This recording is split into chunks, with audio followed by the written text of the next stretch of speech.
Numerous hoax active shooter calls were received by school districts across Iowa.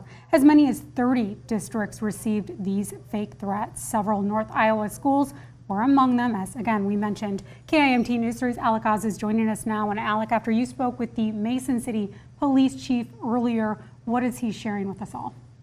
Well, Jess, Mason City Police Chief Jeff Brinkley tells me there is no threat to the public after multiple school districts across the state of Iowa received and responded to hoax swatting calls this morning. Fake calls were made about active shooters at schools in Mason City, Clear Lake, Charles City, and many other Iowa school districts. It sparked rapid law enforcement responses, as every situation is treated as a real threat to the community when law enforcement responds. According to Brinkley, there are some key indicators that help determine if a call is real. A common sign that it's a hoax is when there is only one single phone call reporting the incident, as opposed to a high call volume, which is seen most often in real active shooter situations.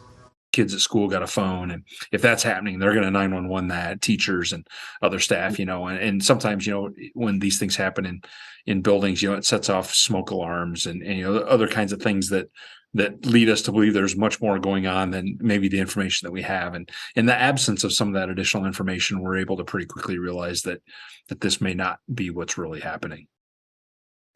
Brinkley also tells me that while swatting calls place a lot of strain on law enforcement, students are affected the most, as they're living in a time where fear of an active shooting in their own school is an everyday concern. Jess?